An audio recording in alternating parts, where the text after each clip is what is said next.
Assalamualaikum warahmatullahi wabarakatuh. Perkenalkan, kami dari kelompok 2 kelas K2 mata kuliah Teknik Green Building. Pada kali ini kami akan menjelaskan tentang green building pada rumah sederhana. Sebelumnya izinkan kami memperkenalkan kelompok kami, yaitu ada saya Narendra Yustra Gunawan, Alivia Salsabil, dan Gaiska Beta Bianca. Nah, jadi pada pembahasan di sini pertama-tama kami akan memberitahu lokasi dari rumah sederhana yang akan kami bangun, yaitu berlokasi di Jalan Kavling Surya RT 2 RW 5, Kedung Raya, Kecamatan Tanah Sereal, Kota Bogor. Nah, rumah yang akan kami desain dan akan kami bangun di sini memiliki luas lahan sebesar 300 meter persegi. Konsep desain. Jadi konsep desain yang akan kami terapkan pada desain rumah kami adalah industrial tropis. Ini terinspirasi dari desain rumah karya arsitek Patik Sandika yang merancang hunian senada dengan pesona Nusantara.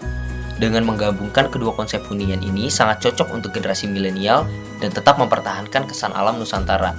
Jadi ada beberapa ciri khas dari konsep desain industrial tropis ini, yaitu menggunakan material expose seperti batu bata dan beton yang menggunakan warna-warna alami yang kuat melalui kombinasi material kayu dan taman yang ada di dalamnya. Nah, di sini adalah keterangan atau penjelasan dari desain rumah sederhana yang akan kami buat. Jadi akan dihuni oleh 6 orang dengan luas lahan 300 meter persegi dan luas bangunan 186 meter persegi dengan luas RTH atau ruang terbuka hijau sebesar 114 meter persegi dan persen RTH-nya itu adalah 48%, hampir 50%.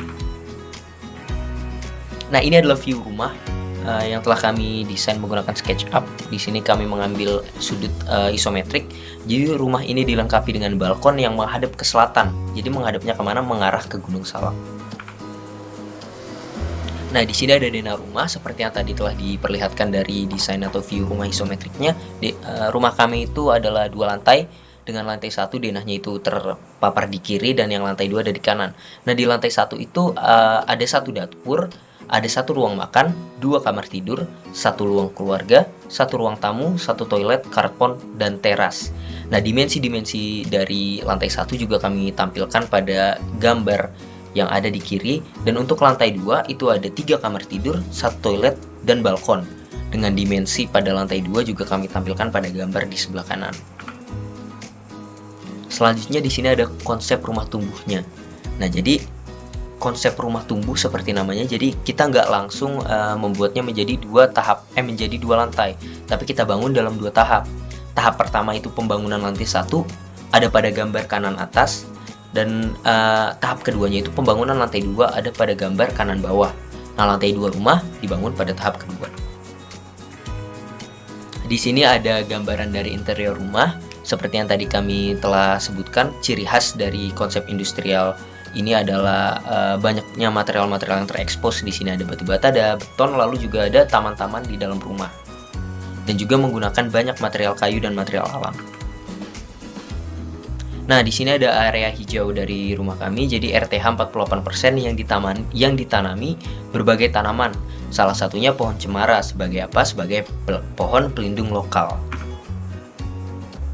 Nah, di sini ada pembahasan mengenai infrastruktur pendukung atau pada bahasan ASD 2 dan aksesibilitas komunitas atau pada bahasan ASD 3.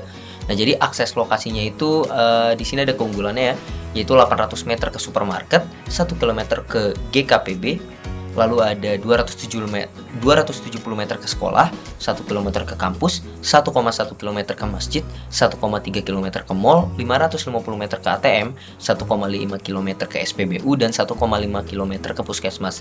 Jadi lokasi yang kami pilih sudah kami timbang berdasarkan aksesibilitasnya dan termasuk ke dalam lokasi yang strategis. Nah, di sini ada penggunaan penggunaan hujan ya. Di sini ada WAC3, yaitu membangun area tangkapan air di halaman dengan teknologi geomembran drainage cell dengan kapasitas 570 liter. Air kemudian ditampung untuk flushing. Nah, jadi di sini ada ada plottingan atau ilustrasi di mana sih akan kami letakkan pada rumah kami. Jadi ada di halaman samping, lalu di sini ada tornya juga, itu yang terkubur di dalamnya. Jadi ada tanknya. Nah, tangki pendam ini dipilih karena tidak menghabiskan ruang di sekitar rumah sehingga halamannya dapat dimaksimal fungsikan. Lalu di sini ada Arboretum Green Roof Layers atau geomembran drainage cell. Ini sebelumnya sudah saya jelaskan dalam video yang sebelumnya. Jadi teknologi ini diadaptasi dari sistem green roof untuk diterapkan pada halaman rumah. sehingga mampu menangkap dan melimpaskan air hujan menuju tempat penampungan air. Nah, di sini ada lapisan-lapisannya mulai dari tanamannya atau vegetasinya, lalu ada growing medium atau media vegetasinya, lalu ada irrigation system, stabilization mat, filter fabric, drainage layer, waterproofing membran, dan substrat. Nah, ini juga kami terapkan pada rumah kami. Nah, di sini ada pembahasan mengenai material prafabrikasi atau MRC6, yaitu menggunakan dinding prefab. Nah, jadi berdasarkan penelitian oleh Trijetti et al. Pada tahun 2017, dia itu menyebutkan bahwa dinding yang menggunakan prefab cement wall itu akan lebih murah 4,72% dibanding bata konvensional. Nah, durasi pengerjaannya juga lebih cepat 6 minggu dibanding bata konvensional. Jadi dari pembahasan dan penelitian dari Trijetti et al. Ini yang meyakinkan kami untuk menggunakan prefab cement wall daripada bata konvensional. Lalu di sini ada pengoksidasian udara, pembahasan non-ODP refrigeran, dan sirkulasi udara bersih.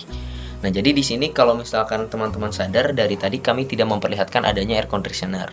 Karena apa? Karena kami tidak menggunakan refrigeran hydrochlorofluorocarbon atau HCFC untuk sistem AC.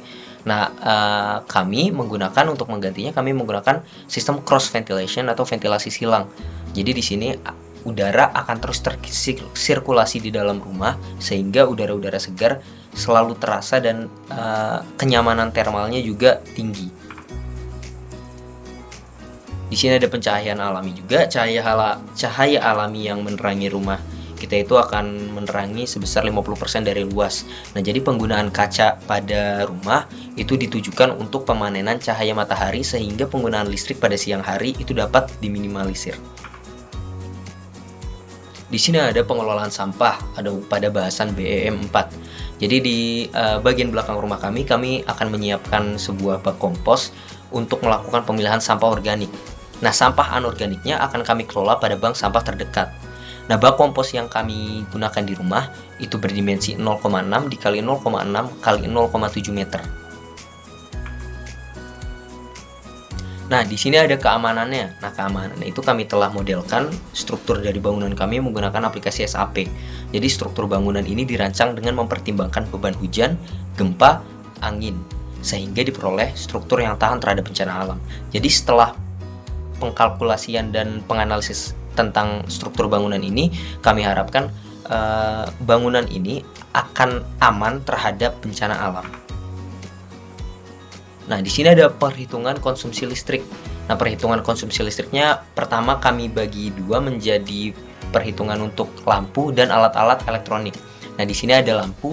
Jadi lampu itu juga dibagi menjadi dua, lantai 1 dan lantai 2. Untuk lantai 1 di teras depan itu kami akan menggunakan jumlah lampu 1, carport 1, ruang tamu 1, ruang keluarga 1, dapur 1, ruang makan 1, kamar tidur 1, kamar tidur 2 1, toilet 1, teras belakang 2, dan halaman samping 2. Dengan spesifikasi lux dan daya yang tertera pada tabel, maka didapatkan tarif total dari penggunaan listrik dengan jam pakai relatif rata-rata per harinya itu total per hari jadi Rp4.389. Nah, jadi jika kita kali 30 akan didapatkan total sebulan listrik untuk lampu dari lantai 1 dan lantai 2 yaitu sebesar Rp131.669,96. Nah, ini adalah untuk perhitungan alat elektronik yang akan digunakan, yaitu ada televisi LED, kulkas, mesin cuci, pompa dispenser, komputer, rice cooker, setrika, dan CCTV. Masing-masing jumlahnya 1, kecuali CCTV ada 4 untuk menjamin keamanan. Nah, jadi didapatkan total per harinya itu yaitu Rp24.747,71. Jika dikali 30, maka total per bulannya untuk alat elektronik akan dikenakan sebesar Rp742.431,33. Jadi total per harinya dari penggunaan lampu dan alat itu sebesar Rp29.137 dan total per bulannya menjadi Rp874.101,29. Nah, di sini ada rancangan anggaran biaya yang kami bagi menjadi 6. yaitu ada pekerjaan persiapan dan pembongkaran, lalu pekerjaan struktur, pekerjaan arsitektur, pekerjaan mekanikal dan elektrikal, pekerjaan interior, dan pekerjaan finishing. Nah, setelah dijumlahkan, maka didapatkan grand total sebesar 2.1.849.698,77 rupiah. Setelah dibulatkan menjadi 2.1.848.000 rupiah. Nah, jadi harga pembangunannya itu 6,3 juta per meter dan harga tanah 9 juta per meter. Nah, jadi harga tanah plus pembangunan itu 4,7 miliar. Nah, di sini ada kurva S. Kurva S ini akan menjelaskan waktu pelaksanaan dan bobot dari pekerjaan selama konstruksi itu berlangsung. Di sini ada pekerjaan persiapan, pekerjaan struktur, arsitektur, mekanikal, interior, dan finishing. Nah, di sini kita lihat bobot yang paling besarnya itu ada pada akhir Februari. Sedangkan bobot ringannya ada pada pekerjaan finishing. Nah, ini kami menggunakan skor GBCI atau Green Building yang telah kami pelajari di perkuliahan sebelumnya. Jadi untuk tepat guna lahan kami mendapatkan 16,88%, efisiensi dan konservasi energi itu 12,99%, konservasi air kami mendapatkan skor 14,29%, untuk sumber dan daur material itu 14,29%, kesehatan dan kenyamanan ruang 16,88%, manajemen lingkungan bangunan 10,39%, maka didapatkan skor sebesar 64. Dan dari skor 64 ini, kategori rumah yang akan kami bangun itu termasuk ke dalam kategori platinum. Oke, sekian pembahasan dan presentasi dari kelompok 2 dari kelas K2 mata kuliah teknik Green Building. Semoga bermanfaat, semoga teman-teman bisa mendapatkan hal-hal yang baik. Kurang lebihnya mohon maaf. Wassalamualaikum warahmatullahi wabarakatuh.